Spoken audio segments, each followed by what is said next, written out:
Imagine a moment when the ground beneath you crumbles. When every ounce of confidence you've scraped together over years of hard work is stripped away in seconds, leaving you raw, exposed, and questioning your worth. That was me, Emma Carter, 29 years old, sitting in a sleek conference room at Horizon Dynamics in downtown Seattle, feeling like I was disappearing. It was a Tuesday afternoon in April, the kind of crisp spring day where the Puget Sound sparkles under a rare burst of sunlight.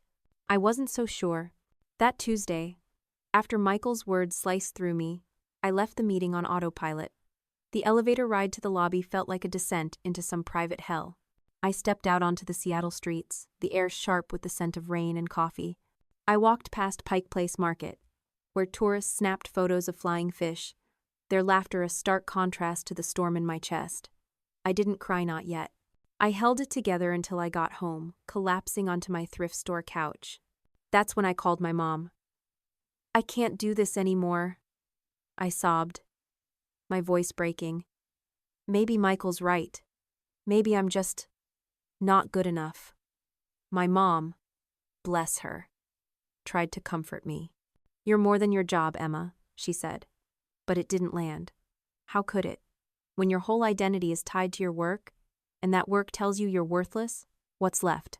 That night, I did something I hadn't done in years. I pulled out a notebook, a cheap spiral-bound thing I'd bought at a drugstore, and started writing. Not a to-do list or a sales pitch, but my feelings. "I am not a failure," I wrote, the pen shaking in my hand. "I am not invisible." It felt silly at first, like something a teenager would do. But as the words spilled out anger, shame, fear, I felt a tiny spark of control. I wrote about the meeting, about Michael's smug face, about the silence of my colleagues. I wrote about the dreams I'd had when I first moved to Seattle, how I'd imagined myself closing million-dollar deals, standing tall in a city that felt like the edge of the world. That notebook became my lifeline, a place to pour the pain I couldn't say out loud. It was the first step toward something I didn't yet understand, reclaiming my voice. Looking back, that moment in the conference room wasn't just rock bottom, it was a turning point. I didn't know it then, but the humiliation, the weight of being called inadequate, was planting a seed. Not of defeat, but of defiance. I was tired of feeling small, tired of believing Michael's version of me, tired of letting numbers define my worth. I didn't have a plan yet, but something inside me was stirring a quiet, stubborn refusal to give up. I'd spent 3 years thinking I was the problem. What if I wasn't? What if the truth was something else entirely? I want to pause here and ask you something.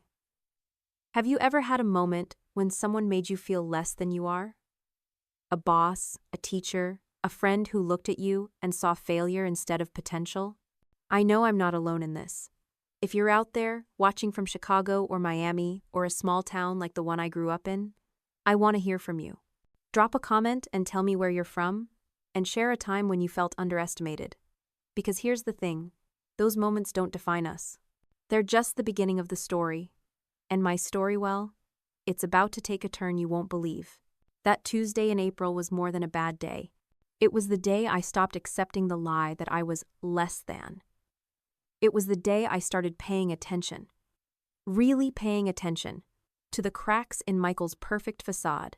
I didn't know then that I'd uncover a web of deceit stretching back years, or that I'd stand in front of Horizon Dynamics board in Chicago, holding evidence that would change everything. But inside that glass-walled room, I was drowning in shame. My manager, Michael Reed, stood at the head of the table, holding my performance review like it was a piece of trash he couldn't wait to toss out. "Emma's performance," he said, his voice cutting through the silence, "is, frankly, inadequate. She's consistently ranked at the bottom of our sales team." He didn't whisper. He didn't lower his tone. I didn't know I'd find my strength in the pages of a notebook, in the quiet moments by Green Lake, in the courage to ask, what if I'm not the failure here? But I was about to find out, and if you stick with me, you'll see how it all unfolds. So please, like this story, share it with someone who needs to hear it, and let's keep going together. Because the truth? It's worth fighting for.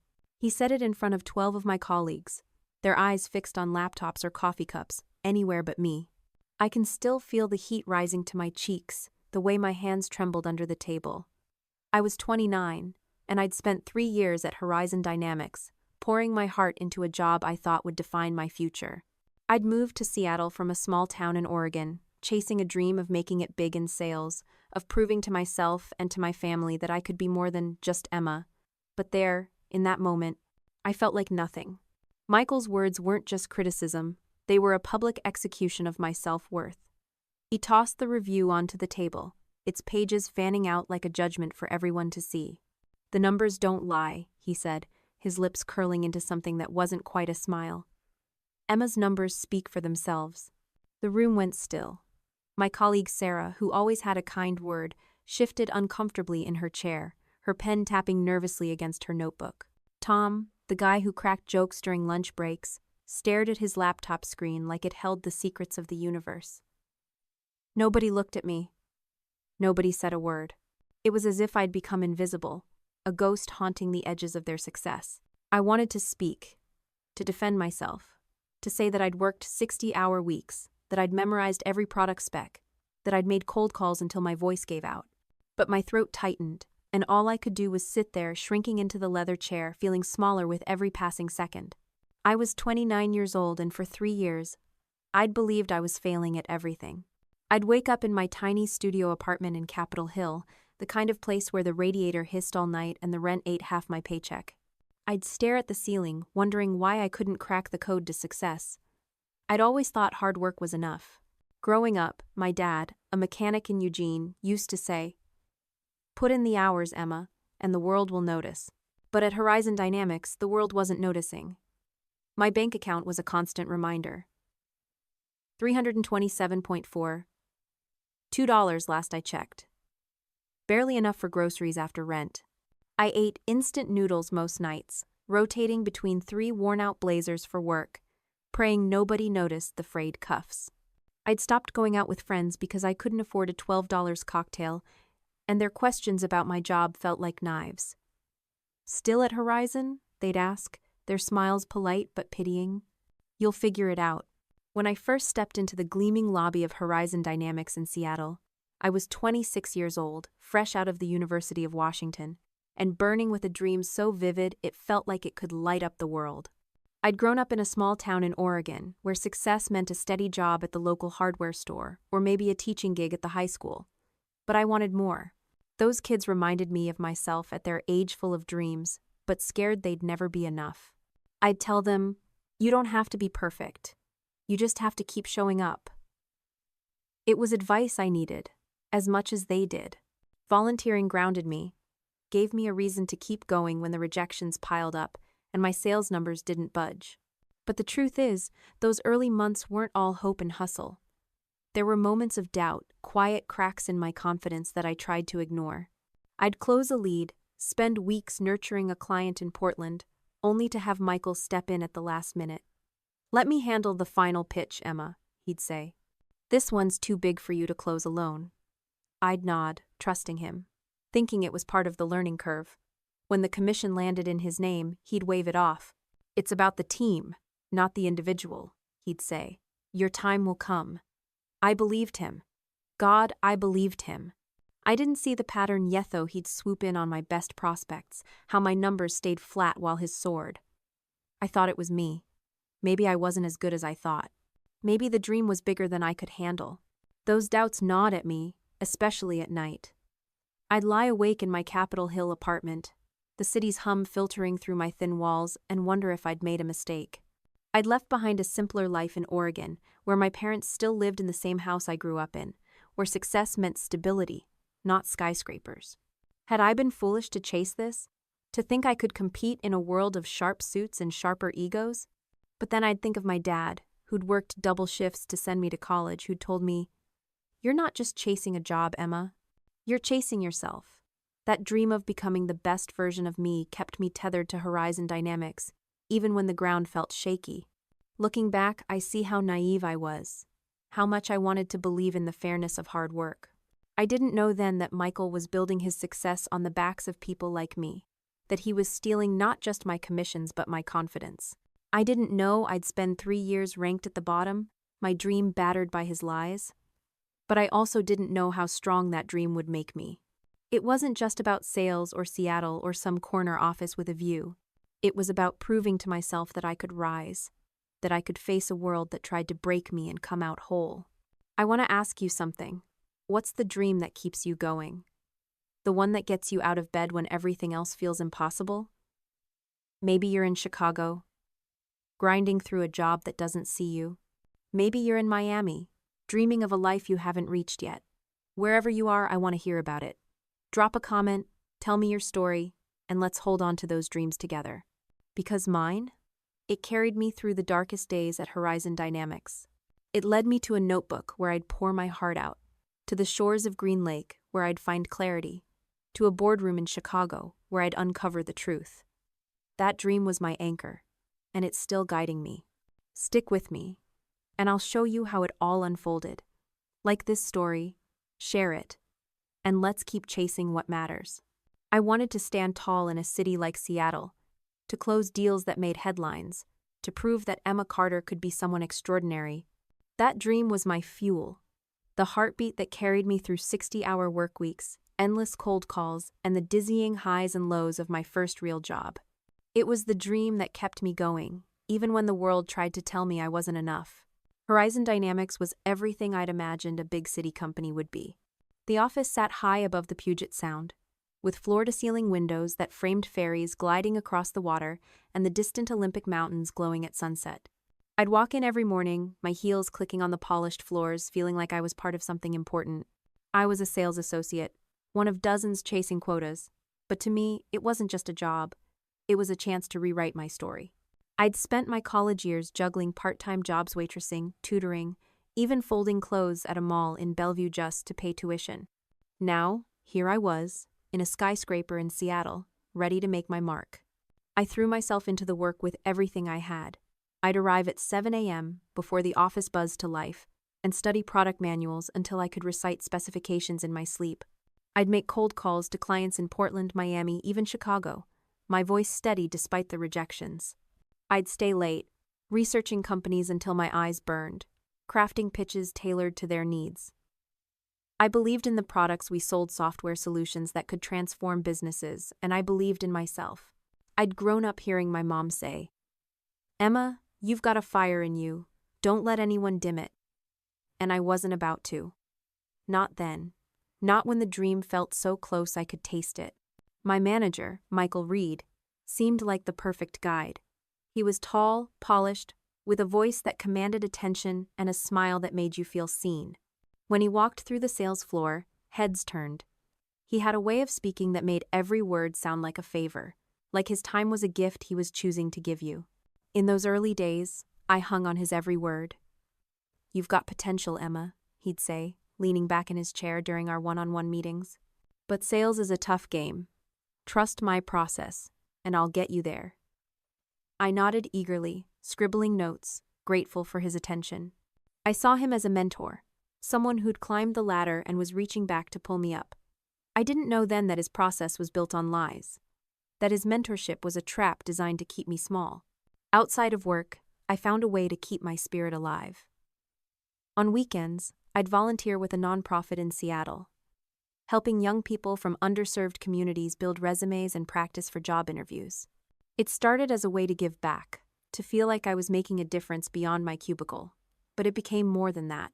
Standing in a community center in Rainier Valley, watching a shy 19-year-old nail a mock interview, I felt a spark of purpose. There's a moment in every journey when the world you thought you knew begins to fracture. It's not a loud crash, not yet just a quiet splinter, a whisper of doubt that creeps into your heart. For me, Emma Carter, that moment came about 9 months into my job at Horizon Dynamics in Seattle, when the dream I'd clung to started to feel like a mirage. I was 26, still buzzing with the energy of my new life in the city, still believing that hard work would carve my path to success. The first performance review was a gut punch. Michael sat across from me in a small meeting room, his expression a mix of disappointment and rehearsed concern. "Emma, your numbers are concerning," he said, sliding a report across the table. My name was at the bottom, my closing rate a fraction of my colleagues. "You're working hard, but effort isn't enough. You need to sharpen your skills." I stared at the report, my heart sinking. What about the Portland account? I asked, my voice small. And Miami? Michael sighed, leaning back. You laid the groundwork, sure, but closing is what counts. That's where the real skill lies. I left that meeting feeling hollow, like I'd been running a race only to find the finish line moved. I'd helped land major accounts, but on paper, I was a failure. To cope, I threw myself into something new. I'd started taking an online sales course, one I found through a community college in Seattle. It was affordable, taught by a retired executive who'd closed deals for Fortune 500 companies. I'd watch the videos at night, scribbling notes in my Capitol Hill apartment, learning about negotiation tactics, client psychology, closing techniques. I'd practice in front of my mirror, refining my pitch, imagining myself commanding a boardroom. I brought my new skills to work, eager to show Michael I was improving. But when I shared my ideas, he'd dismiss them. That's textbook stuff, Emma, he'd say. Real sales is instinct. Stick with me, and you'll learn. His words stung, but I didn't push back. I was too afraid of seeming ungrateful, too desperate to prove I belonged. Outside work, I kept volunteering at the community center in Rainier Valley. Those Saturday mornings, helping young people polish their resumes, were my refuge. I'd listen to their stories, kids from tough neighborhoods, dreaming of jobs that could change their lives. One girl, Maria, wanted to be a software engineer. I'm scared I'm not good enough, she told me once, her voice barely above a whisper. I knelt beside her, my heart aching. You don't have to be perfect, I said. You just have to keep trying. The world will catch up. I meant it for her, but I needed it for myself. Those kids didn't know it, but they were teaching me to hold on to my dream, even as it started to fray. Looking back, those early cracks in Michael's facade were warnings I didn't fully heed. I saw the pattern he leads, his commissions, but I couldn't yet name it for what it was. Theft. I was too loyal, too trusting, too caught up in the American myth that hard work always pays off. I didn't know then that Michael was building his empire on my sweat, that he'd done this to others before me, that his lies would cost me 3 years of confidence and nearly break me. But those cracks were the beginning of something else, too. They were the first whispers of a truth I'd eventually uncover. A truth that would lead me to a boardroom in Chicago, to a notebook filled with my pain, to a fight I didn't know I had in me. I want to ask you something. Have you ever trusted someone, a boss, a mentor, who let you down? Have you felt that sting of realizing their support was a lie? If you're watching from Portland or Miami or anywhere else, I want to hear your story. Drop a comment, tell me about a time you saw the cracks in someone's facade. Because those moments, painful as they are where we start to see clearly. They're where we find the strength to question, to fight, to rise. My story's just beginning. And it's going to get bigger than I ever imagined. Like this? Share it, and let's keep going. The truth is out there, waiting for us to claim it. But as I sat in my cubicle overlooking the Puget Sound, watching ferries trace their slow arcs across the water, I began to notice something off. My manager, Michael Reed, wasn't the mentor I'd thought he was. The cracks in his polished facade were starting to show, and with them, the first seeds of a truth I wasn't ready to face. I'd poured everything into Horizon Dynamics. Every morning, I'd ride the bus from my Capitol Hill apartment, clutching a coffee from a shop near Pike Place Market, and dive into my work with a hunger that felt infinite. I'd call clients in Portland, Miami, even Chicago, tailoring pitches to their needs, memorizing their pain points like a script I'd written myself. I'd stay late, long after the office lights dimmed, researching companies until my laptop screen burned my eyes. I wasn't just chasing sales. I was chasing a version of myself. I'd always wanted to be confident, capable, someone who could walk into a room and own it. Michael had seen that hunger. You're raw, Emma, he'd said in our first meeting, his voice smooth as polished stone. But I can shape you into something great. Trust me. And I did. I trusted him with a devotion that bordered on worship, hanging on his every critique, every promise. But then came the accounts. The first was a tech startup in Portland, a company I'd spent weeks courting. I'd cold called their CEO, stayed up nights crafting a proposal, even traveled to Oregon on my own dime to meet their team.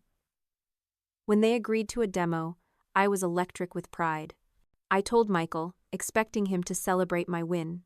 Instead, he leaned back in his chair, his eyes narrowing slightly. "Good work, Emma," he said. "But this one's big. Let me take the final pitch. You're not ready to close something this complex." His tone was kind, almost fatherly, and I nodded, grateful for his guidance. I handed over my notes, my research, my months of relationship building. When the deal closed a $200,000 contract, I waited for my commission. It never came. "It's under my name," Michael explained, waving a hand. "I closed it, so the credit goes to me. But don't worry, you'll get your shot." I smiled, swallowing my disappointment, telling myself it was part of the learning curve. Then it happened again. A manufacturing firm in Miami, a lead I'd nurtured for months, requested a custom solution. I'd worked weekends, analyzing their competitors, building a pitch that made their CFO's eyes light up. Michael stepped in again. "This one needs my experience," he said. "Let me seal it." Again I trusted him. Again the commission went to him. "It's about the company, Emma," he'd say, his smile tight. "Not individual glory." I'd nod, but something inside me stirred a flicker of unease, like a shadow moving across a sunlit room. My numbers stayed flat while Michael's soared. I'd see his name at the top of the sales leaderboard, month after month, while mine lingered at the bottom. I started to wonder, was I really that bad? Failure has a way of seeping into every corner of your life, like rainwater finding the smallest cracks in a foundation. For me, Emma Carter, that weight settled in during my second year at Horizon Dynamics in Seattle, a city that sparkled with promise but felt increasingly like a cage. I was 27, and the dream that had carried me from a small town in Oregon to the gleaming offices overlooking the Puget Sound was crumbling under the relentless pressure of being told I wasn't good enough. My colleagues' reactions made it worse. They weren't cruel, but their distance was its own kind of pain. Sarah, who'd once shared late-night takeout during crunch times, now avoided talking about work around me, like I was too fragile to handle her success. Tom, the team jokester, would lower his voice when discussing his wins, as if they might break me. During team celebrations drinks at a bar near the office to toast a big deal, I felt like a charity case, invited out of pity. New hires would glance at me, their eyes flickering with something I recognized. The quiet warning from someone who'd whispered, "Emma's still learning the ropes." I was the cautionary tale, the one who worked hard but never made it. To cope, I found solace in running. I discovered Green Lake, a serene spot north of downtown Seattle, where the path wound through trees and past joggers, dog walkers, and families. Every Sunday, I'd lace up my worn sneakers and run the 2.8-mile loop, the rhythm of my feet against the gravel drowning out the noise in my head. It wasn't about fitness, it was about survival. Out there, with the lake shimmering under the morning sun, I could breathe. One day, I met an older woman, Clara, a retired teacher who ran the loop daily. She noticed my tired eyes and struck up a conversation. "You look like you're carrying the world," she said, her voice gentle. I laughed it off, but we started running together. Her stories of resilience raising 3 kids alone, surviving a layoff, reminding me that failure wasn't the end. Clara's words, "You're stronger than you know," became a mantra I'd repeat when the weight felt too heavy. But the weight was heavy. It was the $200 in my bank account, the ramen dinners, the insomnia that left me hollow-eyed.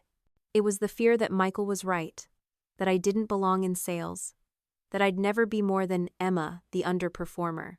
I'd started writing in a notebook, a habit born from that humiliating performance review in my first year. I'd pour out my fears, my anger, my dreams, the pages a safe place to admit I was breaking. "I am not a failure," I'd write, the words shaky but defiant. That notebook, tucked under my pillow, was my rebellion against the lie I was starting to believe. Looking back, that second year was when the weight of failure nearly crushed me. But it was also when I began to fight back, even if I didn't know it. I didn't see Michael's theft yet, the way he'd stolen my leads, my commissions, my confidence. But I felt the injustice, a quiet ache that wouldn't let go.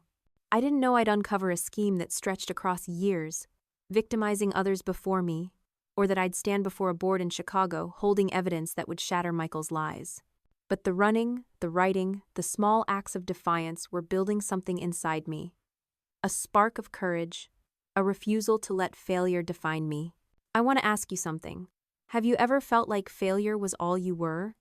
Like no matter how hard you tried, the world kept pushing you down? If you're watching from Chicago, Miami, or anywhere else, I want to hear your story. Drop a comment. Tell me about a time you carried that weight. Because here's the truth.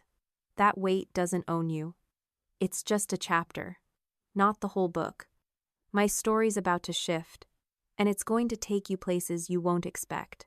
Like this, share it, and let's keep running toward the truth together. My manager, Michael Reed, had ranked me at the bottom of the sales team for 2 years straight, his words carving deeper each time. Emma's numbers are unacceptable. I'd started to believe him. The failure wasn't just professional, it was personal, financial, emotional. A shadow that followed me from the office to my tiny Capitol Hill apartment, where I'd lie awake, wondering what was wrong with me. The office at Horizon Dynamics was a world of glass and steel, where success was measured in numbers on a leaderboard and the clink of coffee mugs in celebratory toasts. I'd walk in each morning, past the hum of downtown Seattle, my heart heavy with the knowledge that my name would never be at the top. I'd given everything 60-hour weeks, late nights researching clients in Portland and Miami, cold calls to Chicago until my voice cracked. But my sales numbers stayed flat, while Michael soared. He'd taken my best leads, clients I'd nurtured for months, claiming he was closing for the team. I'd trusted him. Handed over accounts like the tech startup in Portland or the manufacturing firm in Miami, only to see the commissions go to him. My performance reviews were a litany of shortcomings: low closing rates, insufficient revenue, a failure to meet expectations. Michael's voice, smooth and authoritative, would echo in my mind. Sales is about results, Emma, not effort. That failure bled into every part of my life. Financially, I was drowning. My Capitol Hill apartment was a 400 square foot studio, the kind with peeling paint and a stove that only worked half the time. Rent ate up most of my base salary, leaving me with barely enough for groceries. I'd eat instant noodles or peanut butter sandwiches, saving my one nice meal for Sundays, when I'd splurge on a $5 taco from a food truck near Pike Place Market. My wardrobe was 3 blazers, 2 pairs of slacks, and a handful of blouses, rotated so carefully I prayed nobody noticed the frayed seams. I'd stopped going out with friends not just because I couldn't afford a $10 drink, but because their questions about work felt like accusations. Still at Horizon, they'd ask, their eyes soft with pity. I'd smile, change the subject, and leave early, the weight of their kindness heavier than their judgment. Emotionally, I was unraveling. I'd always been the optimistic one. The girl who'd left Oregon with a suitcase and a dream, who told her parents she'd make them proud. But now, I couldn't look at myself in the mirror without seeing Michael's words. Unacceptable. Insomnia became my nightly companion. I'd lie awake at 3 a.m., the city's hum filtering through my thin walls, my mind racing. Why couldn't I get it right? Why did every lead I worked so hard for slip through my fingers? I'd replay Michael's critiques, his dismissive smiles, the way he'd interrupt my ideas with a wave of his hand. I stopped dating, convinced no one would want someone who was failing so spectacularly. I stopped calling my parents as often, afraid they'd hear the defeat in my voice. My mom would ask, "How's Seattle treating you?" And I'd lie, "It's great," because the truth felt like a betrayal of their belief in me. There comes a moment when the weight of everything you've carried, doubt, shame, betrayal, becomes too heavy to bear. It's not a gentle unraveling, but a sharp, jagged break. A point where you either collapse or fight. For me, Emma Carter, that moment arrived in my 3rd year at Horizon Dynamics in Seattle, in a glass-walled conference room overlooking the Puget Sound, where the dream I'd chased for years was reduced to a single, crushing word: failure. That night, I didn't go home and cry. I didn't call my mom or write in my notebook. Instead, I did something I'd never imagined. I went back to the office after hours, my heart pounding as I used Michael's login to access the company system. I'd watched him type his password during countless meetings, never thinking I'd use it. I knew it was risky wrong, even but desperation had stripped away my caution. I wasn't looking for revenge. I was looking for answers. Why were my numbers so low? Why did my work vanish into his success? I clicked through files I'd never seen, my hands shaking, the office dark except for the glow of my screen. What I found made my breath catch. Client records, emails, call logs, all my work. Reassigned to Michael. The Portland startup, the Miami firm. Accounts I'd built from scratch, listed under his name alone. The discovery was a spark, but it wasn't enough. I needed more. I'd recently joined an online support group for employees facing workplace abuse, a forum I'd found through a Seattle community center. Late at night, I'd scroll through stories of others people whose bosses had stolen credit, undermined confidence, pushed them out. One post stuck with me. A woman who'd documented her manager's lies and won her job back. "Evidence is your power," she wrote. Inspired, I started digging deeper, saving files, cross-referencing my notebook entries with system logs. I wasn't just angry, I was awake. The breaking point wasn't about falling apart. It was about seeing clearly, about refusing to let Michael's lies define me. Running at Green Lake had taught me endurance, but the support group taught me strategy. I'd post anonymously, sharing bits of my story, and strangers from across the country would respond with advice. Check email metadata, look for original contact forms. Don't confront him, yet build your case. Their words were a lifeline, reminding me I wasn't alone. I'd think of Clara, who'd told me stories of surviving layoffs, of rebuilding after loss. I'd think of my parents in Oregon, who'd sacrificed so much for my education. I'd think of the kids I volunteered with in Rainier Valley, who looked to me for hope. I wasn't just fighting for myself, I was fighting for them, for everyone who'd been made to feel small. Looking back, that breaking point was a crucible. It burned away the last of my naivety, forging something harder, sharper. I didn't know then that I'd uncover a scheme stretching back years, that Michael had stolen millions in revenue from me and others, that I'd stand before a board in Chicago with evidence that would unravel his empire. But I knew I couldn't go back to the old Emma, the one who'd trusted blindly, who'd let failure define her. The notebook, the runs, the support group, they were my anchors, holding me steady as I stepped into the unknown. I want to ask you something. Have you ever hit a breaking point, a moment when you couldn't take it anymore? When you decided to fight instead of fold? If you're watching from Chicago, Miami, or anywhere else, I want to hear your story. Drop a comment, tell me about a time you reached your limit and found your strength. Because that moment, as painful as it is where change begins. It's where you start to see the truth. My story's about to take a turn, one that leads to a boardroom, a reckoning, and a new beginning. Like this, share it, and let's keep fighting for what's right together. I was 28, and my manager, Michael Reed, had just ranked me at the bottom of the sales team for the third time. His voice dripping with disdain as he called me a burden in front of my colleagues. That day, something inside me snapped not into despair, but into a fierce, desperate resolve to uncover the truth. It was my breaking point, the moment I stopped believing I was the problem, and started questioning everything. The meeting was on a gray March morning, the kind where Seattle's clouds hang low, mirroring the heaviness in my chest.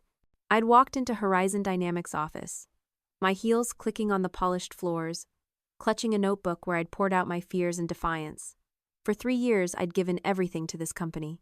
I'd worked 60-hour weeks, called clients in Portland, Miami, and Chicago until my throat ached, researched companies until my eyes burned. But my numbers never reflected my effort. Michael had taken my best leads accounts I'd nurtured for months, claiming he was closing for the team. The commissions went to him, while my performance reviews painted me as incompetent. I'd believed his lies, internalized his critiques, let them erode my confidence. But that day, as he stood at the head of the table, his eyes cold, something shifted. "Emma's performance is a liability," Michael said, his words slicing through the room. "Her numbers are a drag on the team." My colleagues Sarah, Tom, the others stared at their laptops or coffee cups, their silence louder than any rebuke. I felt the familiar heat of shame, but this time, it was mixed with something new. Anger. I'd spent years doubting myself, living in a Capitol Hill apartment I could barely afford, eating ramen, wearing frayed blazers, avoiding friends because their pity hurt too much. I'd run loops around Green Lake, clinging to the words of Clara, my running partner, who'd told me I was stronger than I knew. I'd written in my notebook, I am not a failure, until the words felt like a vow. But Michael's public humiliation, his smug certainty, pushed me past endurance. I wasn't just hurt, I was done. After the meeting, Michael asked me to stay behind. The room emptied, leaving just the two of us, the Puget Sound a dull gray beyond the windows. "Emma," he said, his voice taking on that fake, concerned tone I'd grown to hate. "We need to talk about your future here. 3 years is a long time to show no progress. I've been protecting you, but the board in Chicago is asking questions about underperformers." My stomach dropped. "Underperformers?" I whispered, the word like a slap. He nodded, leaning back. "This is sales, not a charity. I'll have to start documenting your deficiencies formally. You understand?" I nodded, numb, but inside, a scream was building. 3 years of exhaustion, of handing over my best prospects, of watching him climb while I scraped by, and now he was threatening my job. There's a moment when the fog of doubt lifts, and you see the world as it truly is, not the version you've been sold, but the raw, unfiltered truth. For me, Emma Carter, that moment came in the dead of night, alone in the darkened office of Horizon Dynamics in Seattle, my heart pounding as I stared at a computer screen that held the secrets of my stolen life. The scope of it hit me like a wave. This wasn't just about me. Michael had built a system, predatory and precise, targeting junior reps like me, people hungry to prove themselves. He'd take our leads, claim our wins, and when we struggled, he'd document our failures to justify firing us. I found performance review templates, copied and pasted for different employees, accusing them of the same vague shortcomings he'd pinned on me. I found emails to HR, sent right after promising leads emerged, flagging concerns about our performance. It was a machine, grinding down anyone who threatened his empire. I sat back, my hands trembling, the truth sinking in.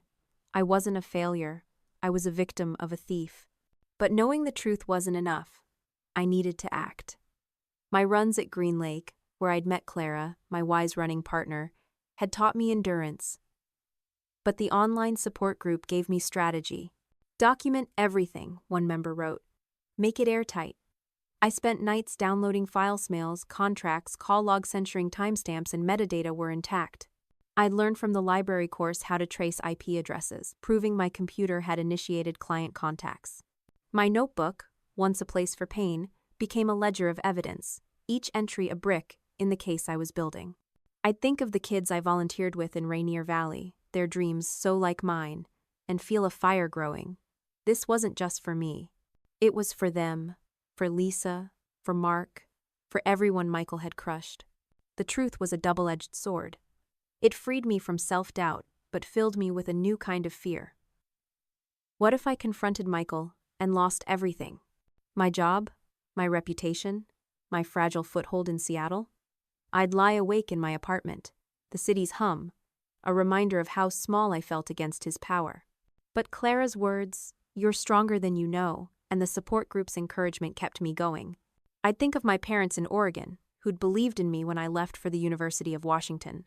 I'd think of the board in Chicago, who'd never heard my name but might listen if I could prove the truth.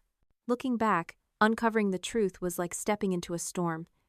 It was terrifying, exhilarating, a moment when I reclaimed my voice. I didn't know then that I'd face Michael in a Chicago boardroom, that my evidence would unravel his lies, that I'd emerge not just whole but triumphant. But I knew I couldn't stay silent. The notebook, the runs, the library course, the support group, they'd carried me to this point, where truth became power. I was ready to plan, to fight, to rewrite my story. I want to ask you something. Have you ever uncovered a truth that changed how you saw yourself? A moment when you realized the problem wasn't you, but the system around you? If you're watching from Chicago, Miami, or anywhere else, I want to hear your story. Drop a comment. Tell me about a time you found the courage to face the truth. Because that moment is where you start to rise.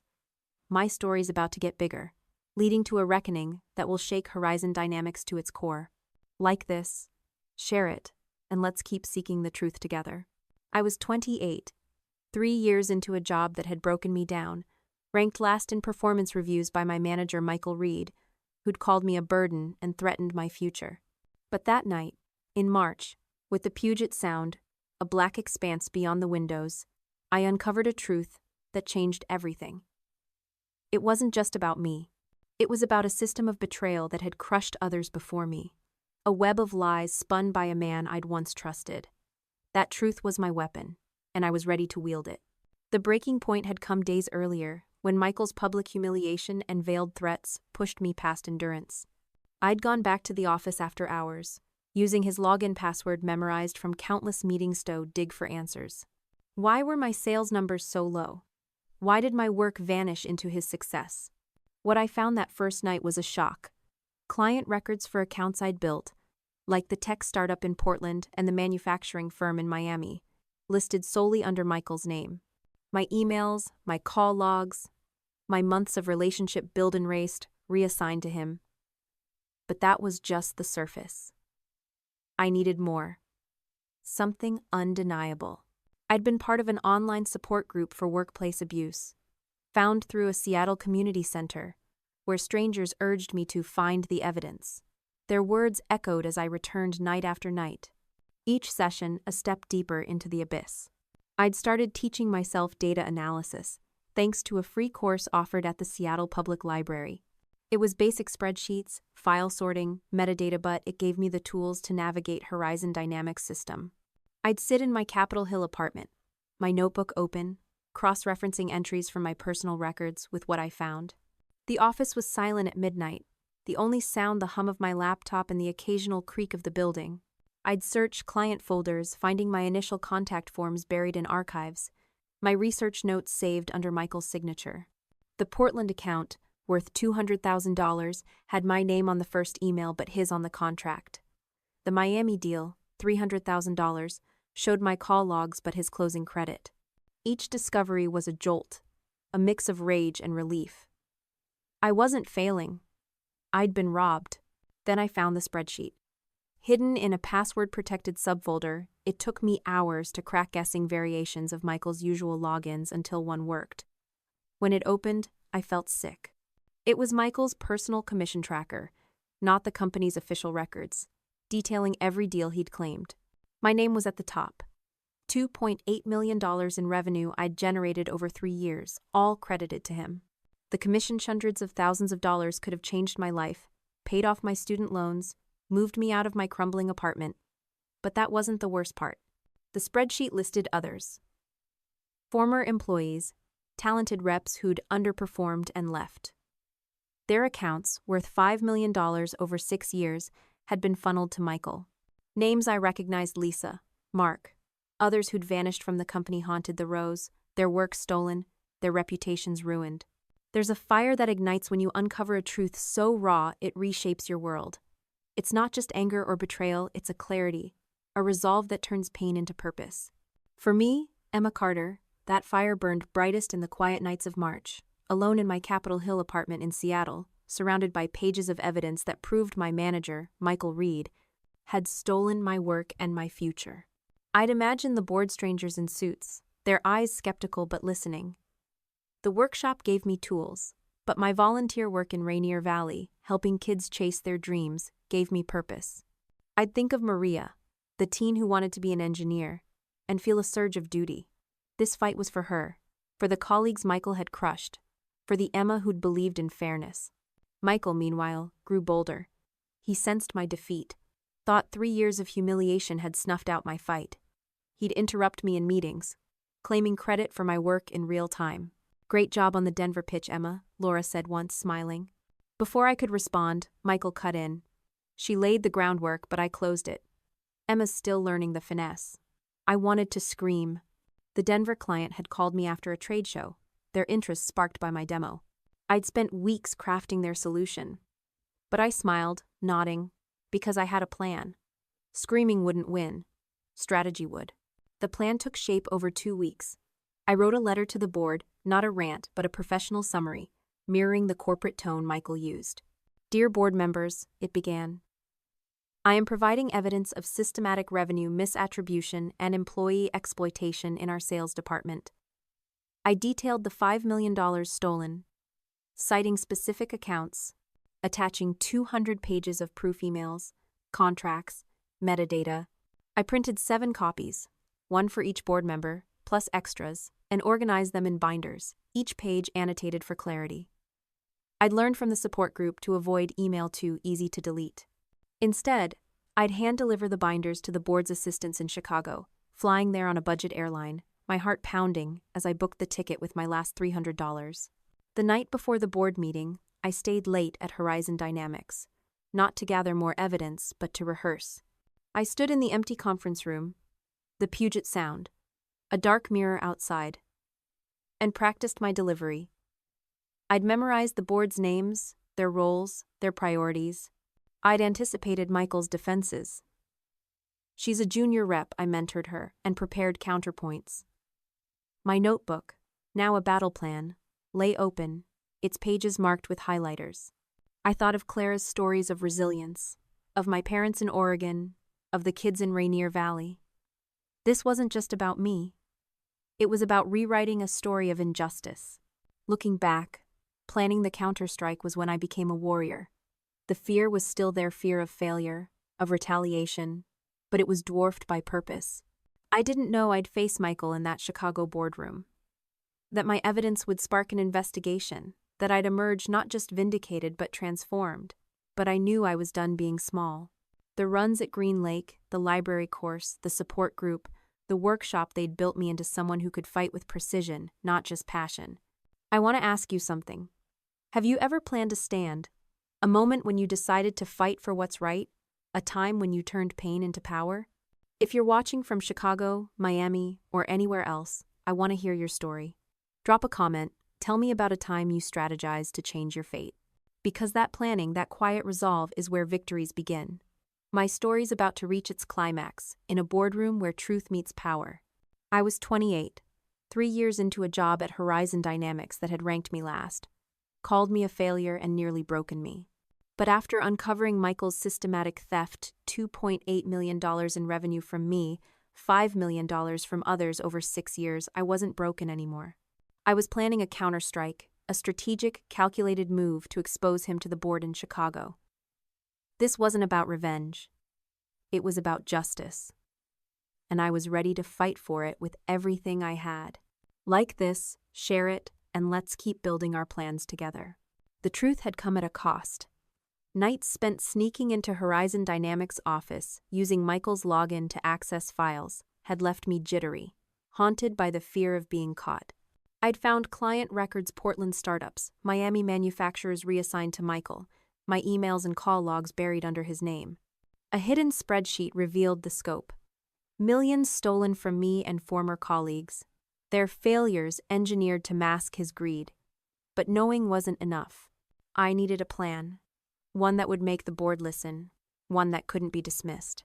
I'd learned from an online support group for workplace abuse, found through a Seattle community center, that evidence was only as strong as its delivery. Be strategic, a member wrote. Hit them where they can't ignore you. That's what I set out to do. I started with the evidence. My runs at Green Lake, where I'd met Clara, my wise running partner, had taught me endurance, but a free data analysis course at the Seattle Public Library gave me precision. I'd learned to navigate spreadsheets, trace metadata, and verify file origins. Night after night, I sat at my wobbly kitchen table, my notebook once a refuge for pain, now a war room. I downloaded every incriminating file. Initial contact forms with my name, emails I'd sent to clients in Portland and Miami, call logs tied to my extension. I cross-referenced them with Michael's falsified records, ensuring timestamps and IP addresses proved my work. The Portland account, $200,000, had my first email. Miami, $300,000, had my research notes. I saved everything, backing up files on a thumb drive I kept hidden in my sock drawer, my heart racing at the thought of losing it. But evidence alone wouldn't win. I needed the right audience. I'd prepared Michael's reports for board meetings in Chicago, a task he'd called a learning opportunity. It gave me access to the company's structure. Michael reported to Regional Director Laura Bennett, who answered to VP of Sales James Torres, who reported to the board. The board met monthly, their next session scheduled for the first Thursday in April. I knew this because I'd formatted Michael's slides, seen the emails about agendas. The board was my target, not Michael's allies, but the executives who valued results over loyalty. I'd make them see the truth, not with emotion, but with the cold, hard facts Michael had taught me to respect. To prepare, I enrolled in a weekend workshop at a Seattle community college, Effective Presentations for Professionals. It was $50, a stretch on my ramen budget, but worth every penny. The instructor, a former corporate trainer, taught me to structure arguments, anticipate questions, and project confidence. I'd practice in my apartment, standing in front of a cracked mirror, reciting my case. This is the evidence. This is the pattern. This is the cost. There are moments in life when time slows, when every heartbeat feels like a drum roll before the curtain rises on a truth you've fought to reveal. For me, Emma Carter, that moment came on a crisp April morning in Chicago, in a boardroom high above the city's skyline, where I faced my manager, Michael Reed, and the board of Horizon Dynamics. I was 28, 3 years into a job in Seattle that had ranked me last, called me a failure, and stolen my work. But I'd uncovered Michael's lies $2. Of course, he said, assuming it was a question about his slides. Sophia held up my letter. These allege serious misconduct. Can you explain why Miss Carter's contributions are absent from these accounts? Michael's face paled, his hands gripping the table. The room turned to him, expectant. He stammered, "There's a misunderstanding. Emma's a junior rep. I mentored her on complex accounts. The commissions reflect who closed the deals." Sophia's eyes narrowed. "Then why," she said, "are her initial contacts, research, and communications reassigned under your name?" Another board member chimed in, holding up the spreadsheet. "This shows $2.8 million in revenue attributed to you, but originated by Miss Carter, and $5 million from others. Is this accurate?" Michael's voice shook. "That's standard practice. Senior reps consolidate records for clarity." The board wasn't buying it. Sophia stood, her presence commanding. "Miss Carter," she called, opening the boardroom door. "Please join us." My heart hammered as I walked in, the air thick with tension. 7 board members stared at me, my binders open before them. Michael stood frozen, his eyes meeting mine for the first time, a flicker of panic in his gaze. Sophia gestured to a chair across from him. "Miss Carter, are you familiar with the Portland account?" she asked. I took a breath, my voice steady. "Yes. I initiated contact in March last year, spent 6 weeks on needs assessment, and drafted the proposal. And the primary contact?" she pressed. "Me," I said. "I have the emails and call logs." Sophia nodded, making a note. "The records credit Mr. Reed. Can you explain that?" I looked at Michael, his knuckles white on the chair. He asked to handle the final pitch, saying it was too complex for me. He said I'd get credit, but the commission went to him. A board member leaned forward. "This pattern Portland, Miami, Denver appears across 3 years. Is that correct?" "Yes," I said, my voice clear. "I estimate $2.8 million from my accounts, and $5 million from others, based on the files I found." The room went silent, the weight of the truth settling in. Sophia turned to Michael. "Mr. Reed, these are serious allegations. Your response?" He opened his mouth, closed it, then tried again. "This is a misinterpretation. I was mentoring her." His words fell flat, his confidence gone. Sophia dismissed him. "Return to your office, Mr. Reed. Miss Carter, please stay." As Michael passed me, he whispered, "You don't know what you've done." I met his eyes. "Yes, I do," I whispered back. I told the truth. The board questioned me for an hour, their tone shifting from skepticism to respect. I shared a story about my dad, a mechanic in Oregon who'd been cheated out of overtime pay, connecting my fight to a broader struggle. It landed. Sophia thanked me, her eyes kind but firm. "We'll investigate thoroughly." That day was a reckoning not just for Michael, but for me. I'd run at Green Lake, written in my notebook, learned from strangers online, and stood tall in a room of power. I didn't know the board would suspend Michael, that I'd be vindicated, that I'd rise from the ashes of 3 years of lies. But I knew I'd fought for my truth, and it felt like freedom.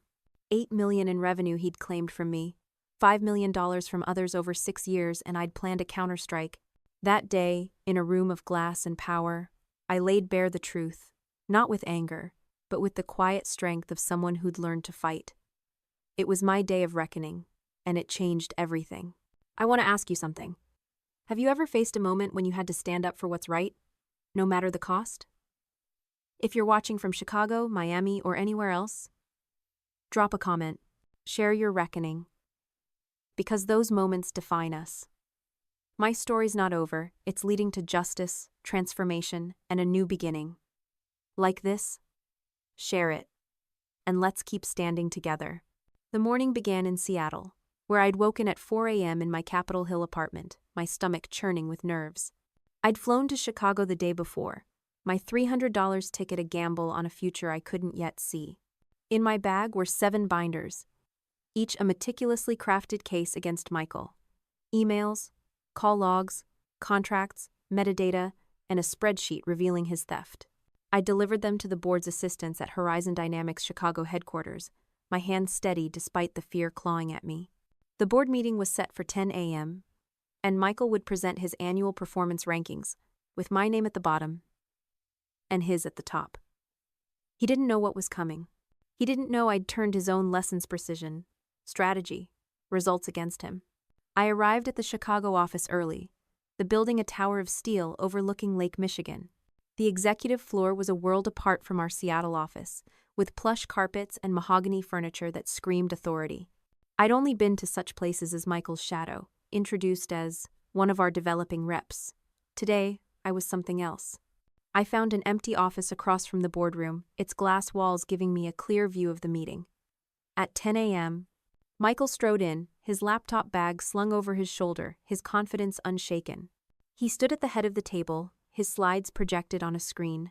The board member 7 executives in tailored suits seated around a polished table. My binders sat in front of each, still sealed, a silent promise of what was to come. For the first 20 minutes, Michael owned the room. He gestured at his slides, his voice smooth, detailing the sales team's performance. He praised Laura Bennett, the regional director, and highlighted his own numbers, $5 million in revenue. Then he reached my name. Emma Carter, he said, pausing for effect, continues to struggle. Her numbers are a liability, and we're considering restructuring to optimize the team. The board nodded, taking notes. I watched from my hiding spot, my heart pounding, willing the moment to arrive. It did. When Sophia Bennett, the board chair, opened her binder, her expression shifted curiosity, then shock as she read my letter. Dear board members, I am providing evidence of systematic revenue misattribution and employee exploitation in our sales department. Sophia whispered to the member beside her, who opened his binder. One by one, the others followed, their eyes scanning my evidence. Emails I'd sent to clients in Portland and Miami, call logs tied to my extension, contracts with my research. Michael kept talking, oblivious, until Sophia raised her hand. Mr. Reed, she said, her voice cutting through his presentation. We need to discuss some documents we've received. Michael faltered, his smile flickering. There's a kind of healing that comes when justice is served, not just the restoration of what was taken, but the rebirth of who you were meant to be. For me, Emma Carter, that healing began in the aftermath of a Chicago boardroom showdown where I exposed my manager, Michael Reed, for stealing $2.8 million in revenue from me and $5 million from others at Horizon Dynamics. I was 28, 3 years into a job in Seattle that had ranked me last, called me a failure, and nearly extinguished my spirit. I bought a new blazer, not from a thrift store, and treated my parents to dinner when they visited from Oregon, their pride a warmth I'd forgotten. The money was freedom, but the promotion was validation. I wasn't a failure. I was a leader. As a manager, I set out to transform Horizon Dynamics. My first act was a transparent commission system, where every rep could see how revenue was attributed. No secrets, no theft. I launched a mentorship program, pairing new hires with seniors who'd guide, not exploit. I remembered the kids I volunteered with in Rainier Valley, their dreams so like mine, and wanted my team to feel that same hope. But I went further. Inspired by the online support group that had bolstered me, I organized a company-wide workshop on employee rights, inviting a labor advocate to speak. Colleagues shared their stories, some about Michael, others about past workplaces, and the room buzzed with a new energy. We weren't just a team, we were a community, rebuilding trust one truth at a time. The transformation wasn't just professional, it was personal. I started running at Green Lake again, not to escape, but to celebrate. Clara and I would talk about resilience. Her stories of raising kids alone blending with mine of fighting Michael's lies. I'd write in my notebook, no longer about pain, but about gratitude, for the support group, the library course, the board's fairness. I called my parents more, their voices a reminder of the small-town girl who'd dreamed big. I even started dating again, no longer afraid to admit I'd stumbled, because I'd risen stronger. The insomnia faded, replaced by a peace I hadn't known in years. But the deepest transformation was in how I saw myself. I'd spent 3 years believing Michael's narrative, letting his rankings define me. Now, I understood my power not just to expose a wrong, but to build something right.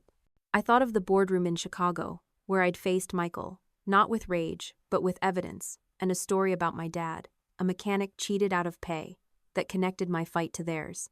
I thought of the kids in Rainier Valley, who deserved workplaces that honored their dreams. Justice had given me back my voice, and transformation was what I did with it. I want to ask you something. Have you ever experienced a moment when justice set you free? A time when you not only reclaimed what was yours, but became someone new in the process? If you're watching from Chicago, Miami, or anywhere else, drop a comment. Share your story of transformation, because those moments when right prevails and you rise reshape the world. My story's not done. It's leading to a new beginning. One where I'll keep building, keep inspiring. Like this, share it, and let's transform together. But the truth, backed by binders of evidence, had prevailed. The weeks that followed brought not just accountability for Michael, but a transformation of my life, my workplace, and my understanding of what it means to rise. It was a season of justice, yes, but also of becoming, and it reshaped everything I thought I knew about strength. The board's investigation began the day after my testimony. A whirlwind of interviews, document reviews, and client calls that stretched across 8 weeks. I returned to Seattle, to my Capitol Hill apartment, where the familiar hum of the city felt different, less like a weight, more like a pulse of possibility. At Horizon Dynamics, Michael was suspended pending the findings, his office locked, his presence a ghost in the hallways. I'd walk past the Puget Sound views, my notebook tucked in my bag, no longer a refuge for pain, but a testament to my fight. The board, led by Sophia Bennett, reached out regularly, asking for clarifications, verifying details. I'd sit in coffee shops near Pike Place Market, answering their questions, my voice steady, my confidence growing. I wasn't just a witness, I was a force, and it felt like waking up. The final report was a reckoning. It confirmed everything. Michael's theft of $5 million in revenue, his falsified records, his predatory management that targeted junior reps like me, Lisa, and Mark, who'd left broken by his lies. The board found evidence of harassment emails to HR painting us as incompetent, performance reviews copied and pasted to justify firings. They called it a pattern of exploitation, a phrase that landed like a balm on my wounds. Michael was terminated immediately. His commissions for 3 years clawed back, and Horizon Dynamics initiated legal action against him. I'd lie awake some nights, the city's lights filtering through my window, marveling at the weight lifted. The man who'd called me a burden, who'd stolen my work and my worth, was gone. But justice was more than his fall, it was my rise. 3 weeks into the investigation, I was called to Sophia Bennett's office in Seattle, a corner suite with views of the Olympic Mountains. She stood by her desk, family photos framed in silver, and Smiletta, real smile, not the corporate kind. "Emma," she said, "we've reviewed your account ownership. We're issuing you a check for $220,000 in back commissions, plus penalties and interest." My breath caught. That money stolen by Michael could pay off my student loans, move me out of my crumbling apartment, buy clothes that didn't fray at the seams. It was enough to rebuild the life he'd dismantled, to eat more than ramen, to feel human again. But Sophia wasn't done. "We're promoting you to senior sales representative," she said, "with an immediate salary increase. And we'd like to discuss you taking on a managerial role. You've shown what real leadership looks like." I walked out of that office, the Puget Sound sparkling below, and cried not from pain, but from a joy so fierce it felt like flying. I'd spent 3 years believing I was nothing, living in a studio where the radiator hissed and the rent ate my dreams.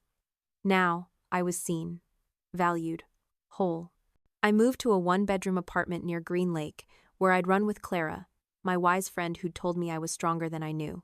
There's a beauty in beginnings, a quiet power in standing on the other side of a storm and realizing you're not just whole, but stronger, brighter, ready to shape a future you once only dreamed of. For me, Emma Carter, that new beginning unfolded in Seattle, 6 months after I stood in a Chicago boardroom and exposed my manager, Michael Reed, for stealing $2.8 million in revenue from me and $5 million from others at Horizon Dynamics. The deepest change was in my vision for the future. I'd fought for justice, but I wanted to do more to prevent others from enduring what I had. Inspired by the workshop's success, I began planning a podcast, Voices of the Workplace, to share stories of resilience and rights, from reps like me to workers in Chicago, Miami, and beyond. I recorded a pilot in my apartment, my voice steady, telling my story and inviting others to share theirs. The first episode, set to launch next month, would feature Clara, whose wisdom had carried me through.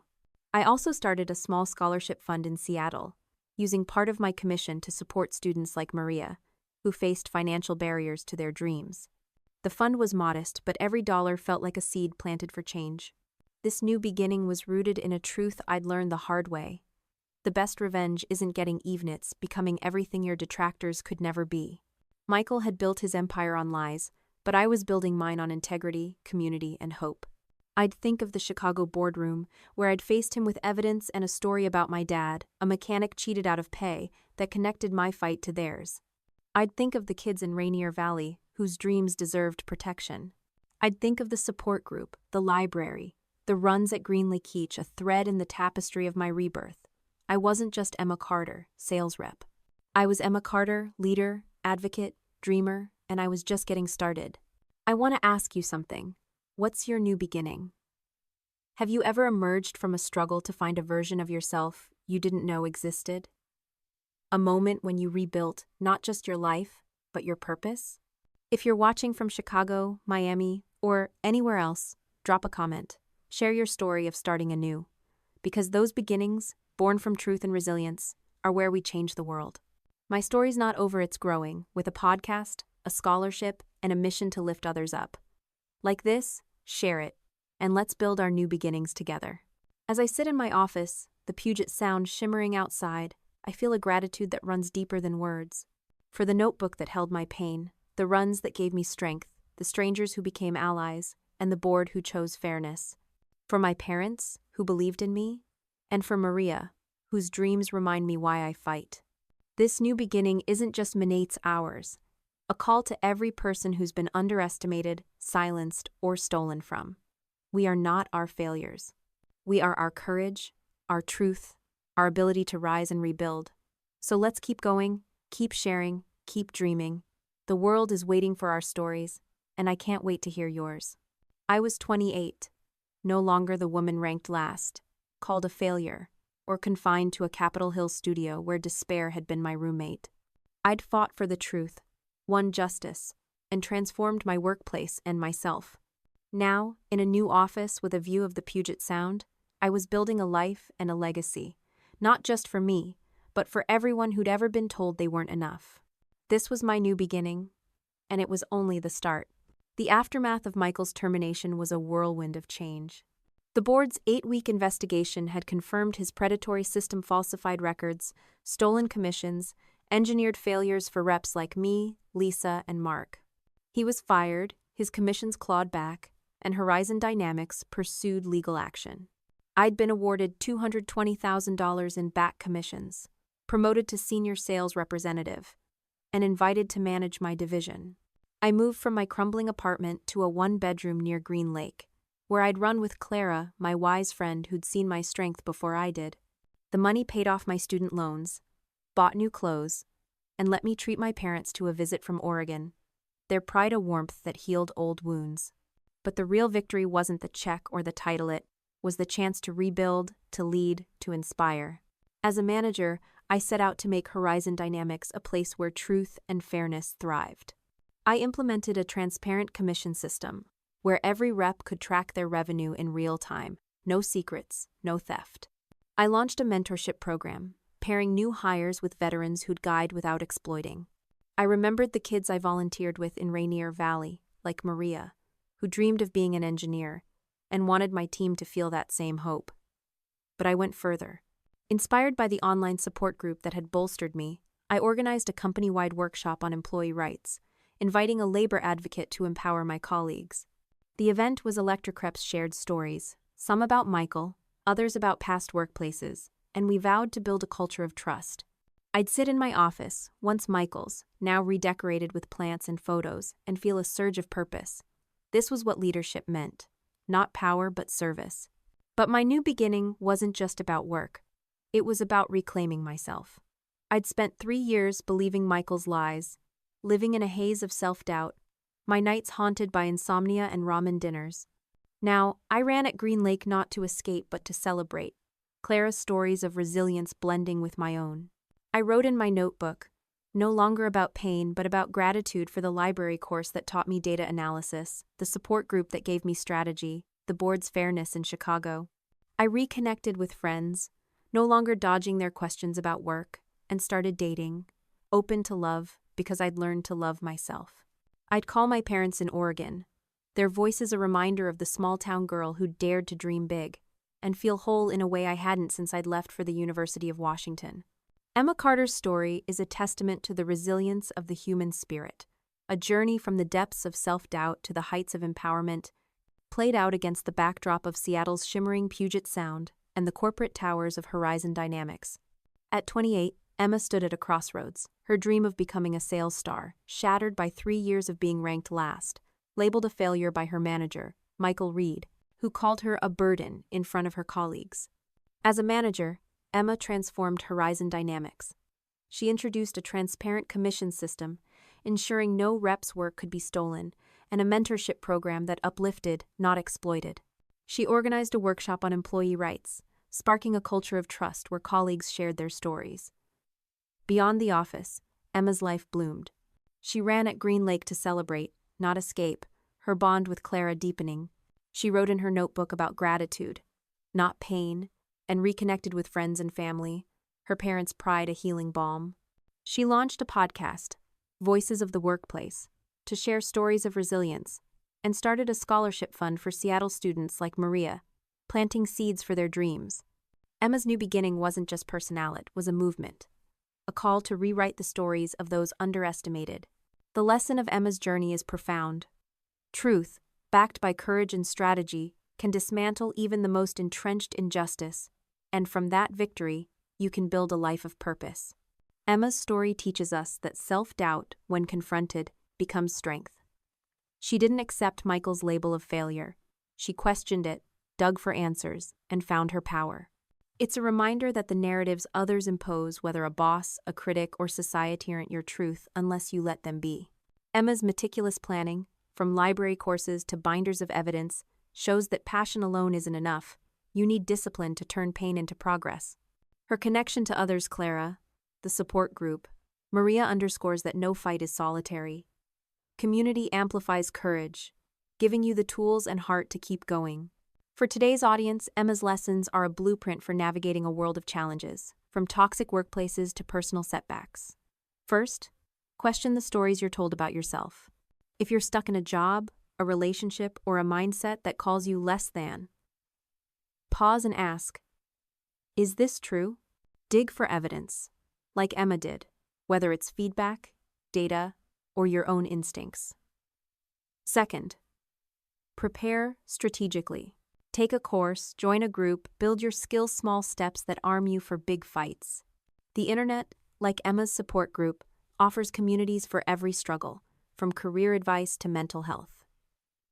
Third, lean on others. Find your Clara, your Maria, people who see your worth and remind you to keep running. Finally, use your victories to lift others. Emma's podcast and scholarship show that true success isn't hoarding power, it's sharing it, creating spaces where others can thrive. In 2025, as we face economic pressures, workplace shifts, and personal doubts, Emma's story, is a beacon. If you're in Chicago, grinding through a job that doesn't see you, or in Miami, dreaming of a breakthrough, let her journey inspire you. Write your truth in a notebook, run toward clarity, seek allies online or in your community, and plan your counterstrike with precision. Your new beginning is waiting, not in the absence of struggle, but in the courage to face it. So drop a comment, share your story of rising above, and let's build a world where truth and justice light the way. Emma Carter did it, and so can you. Living in a cramped Capitol Hill apartment, surviving on ramen and frayed blazers, Emma had internalized Michael's lies, believing her flat sales numbers reflected her worth. She'd poured 60-hour weeks into nurturing clients in Portland, Miami, and Denver, only to watch Michael claim the commissions, stealing $2.8 million in revenue from her and $5 million from others over 6 years. Her life was a cycle of insomnia, isolation, and financial strain, her confidence eroded by a man she'd once trusted as a mentor. Yet, within that darkness, Emma found a spark, a refusal to let failure define her. It ignited a transformation that changed everything. The turning point came in a humiliating performance review, when Michael's threats to document her deficiencies pushed Emma past despair into action. Driven by desperation, she accessed the company system using Michael's login, uncovering a web of deceit. Her emails, call logs, and research reassigned to him, a hidden spreadsheet detailing his theft. It wasn't just her former reps like Lisa and Mark had been crushed by the same scheme, their failures engineered to mask Michael's greed. Emma's discovery was a revelation, not just of his betrayal, but of her own strength. She didn't lash out. She planned. Nights in her apartment, armed with a free data analysis course from the Seattle Public Library, she built an airtight case, 200 pages of evidence, from client contracts to metadata proving her work. She joined an online support group, drawing courage from strangers who urged her to make it undeniable. Her runs at Green Lake with Clara, a retired teacher whose stories of resilience bolstered her, and her volunteer work with kids like Maria in Rainier Valley, dreaming of brighter futures, fueled her resolve. This wasn't just for Harriet, it was for everyone Michael had silenced. Emma's counterstrike was a masterclass in strategy.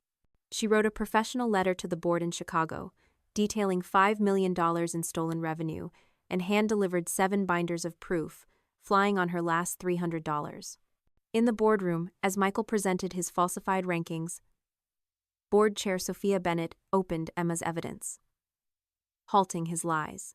Emma stepped in, her voice steady, recounting her role in accounts like Portland and Miami, connecting her fight to her dad's story of being cheated as a mechanic.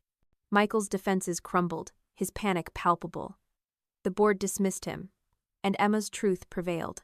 The investigation that followed was thorough, weeks of interviews, client calls, and forensic analysis. Michael was fired, his commissions clawed back, and legal action loomed. Emma received $220,000 in back commissions, a promotion to senior sales representative, and an offer to manage her division. She moved to a Green Lake apartment, paid off her loans, and rebuilt her life, no longer defined by Michael's narrative,